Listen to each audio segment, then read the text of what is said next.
tribe. Welcome to another episode of the Faye Jones Life podcast. This is your host, Faye Jones, and today we're talking about trauma culture in the workplace. I wanted you to join us today because we're uncovering some really important lessons about trauma in the workplace, especially how it affects the morale, the well-being of employees, and we don't want you to miss this crucial insight into a pervasive issue that could be lurking in your workplace. Now, one of the things about trauma culture is that it has a vicious cycle of fear, silence, and pain. And we need to acknowledge these things because the harm that it inflicts, it's so damaging that it has caused businesses all around the world to essentially even close their doors. So we need to work towards breaking this cycle. Now, in order to truly thrive, the work environment needs to be a place where we cultivate creativity and joy. And unfortunately, this is something that is being stifled in work environments all over the world in just about every industry. So moving forward, I want to break down some definitions and examples of what the trauma culture looks like in the workplace. And some of the things that you will notice about trauma culture in the workplace is that it becomes a breeding ground for microaggressions, harassment, and discrimination. And this mistreatment takes many forms, including management publicly humiliating and belittling employees. Also, and here's another one that's very interesting, is the systematic dismissal of well-being. And what does that look like? One of the biggest ones is expecting the staff to work without recognition or compensation. It's up to us to create a safe and respectful environment where people feel valued and respected. Now, I'm going to give you some signs of trauma culture in the workplace because sometimes people don't say it, but you can see it. One of them is high turnover. Workplaces that are very trauma culture have a high turnover. Widespread absenteeism, low morale, lack of enthusiasm for new projects, and an overall feeling of distrust and disagreement. They're all red flags that there is a trauma culture taking place. So I want you to look back at what was that place of work where you may have seen that, because if you've seen this, then you know that trauma culture was taking place. And it's not uncommon that in workplaces where trauma culture exists, management is not very supportive. And the tension is palpable in the air. Symptoms of trauma culture include burnout, and that burnout becomes the norm, not the exception. And worst of all, one of the biggest things is that people can tend to accept that status quo and resign themselves to that's just the way it is. And I say this because I actually worked in a place where this was the very thing that was happening.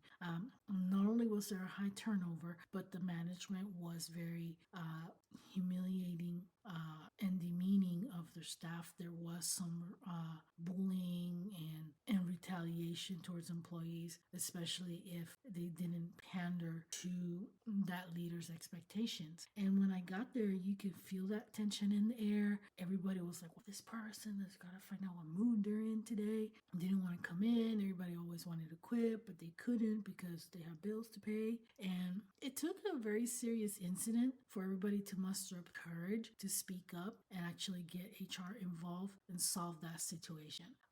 And it did. It got better because the situation was addressed. And this is important. We must address these issues as they arise because we have some people that were so depressed that they were even starting to feel suicidal. No job should cause a person such a level of stress that they start to feel suicidal. And that's one of the impacts of toxic work environments, not just on individuals, but on team performance, because when the environment is so toxic, it can deal with devastating effects for the individual, leading to that person feeling depressed, anxiety, and even feeling isolated because that person may want to do something about it, but everybody else is afraid. So everybody pretends that everything's fine when it's not. So it creates this really weird dynamic. And so all of a sudden they feel disconnected from their colleagues, and this emotional turmoil can turn into physical symptoms. And I've literally seen people that just the thought of them going into work when their environment's toxic, they get physically ill. Some people get aches and body pains, headaches, insomnia, and all of these can significantly affect their performance. Another thing is about negative atmospheres is that it can spill over into their personal life, causing damage to their relationships and overall quality of life. One of the things is an environment that is constantly toxic, what it will do is it will create so much stress in the person that the person can sometimes, when they're home, it's like they're not home because the only thing they're talking about is their toxic work environment, and they're venting about how horrible it was that day at work. And while every family member wants to be supportive and they want to hear their loved one, and they want to be supportive about their day and hear how their day went, sometimes it gets to a point where when it's so often and it's always so negative that the other person can start to be affected by that energy, because now all of a sudden our family member is always cranky and upset and in a bad mood at home, and that brings frictions to the relationship. Or when that's the only topic of conversation and there's no conversations about anything else, that also becomes a big issue. And so toxic work environments can end up breaking households. Now, there's also damaging consequences for team, and some of those is, it's just like a malfunctioning body.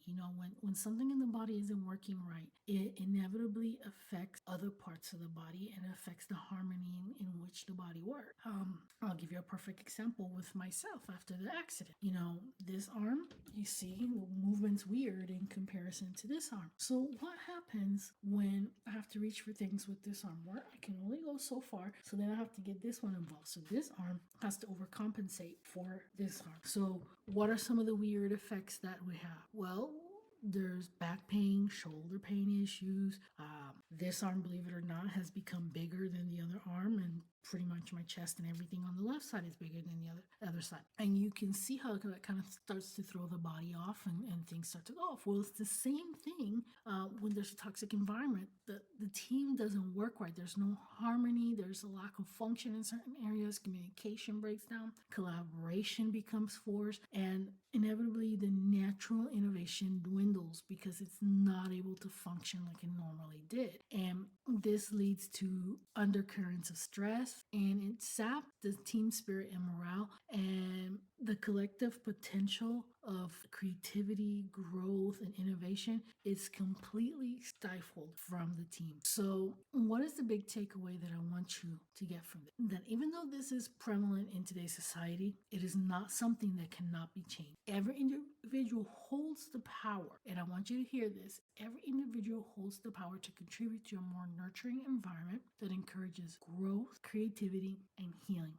We are responsible. That means we have to be the ones to make the choice to make the difference. And sometimes that means standing up and speaking up so that we can have an environment where there's mutual respect. Especially as believers, we're called to do that. We're called to create environments where there is mutual respect and support for everyone. And that is how we make a positive impact. If you found this episode helpful, I want you to head on over to fayejoneslife.com, where I'm going to be doing some more articles on these topics and other topics so that we can break the cycles and create a society that thrives under all circumstances. Till next time, love you. God bless. Have a great day.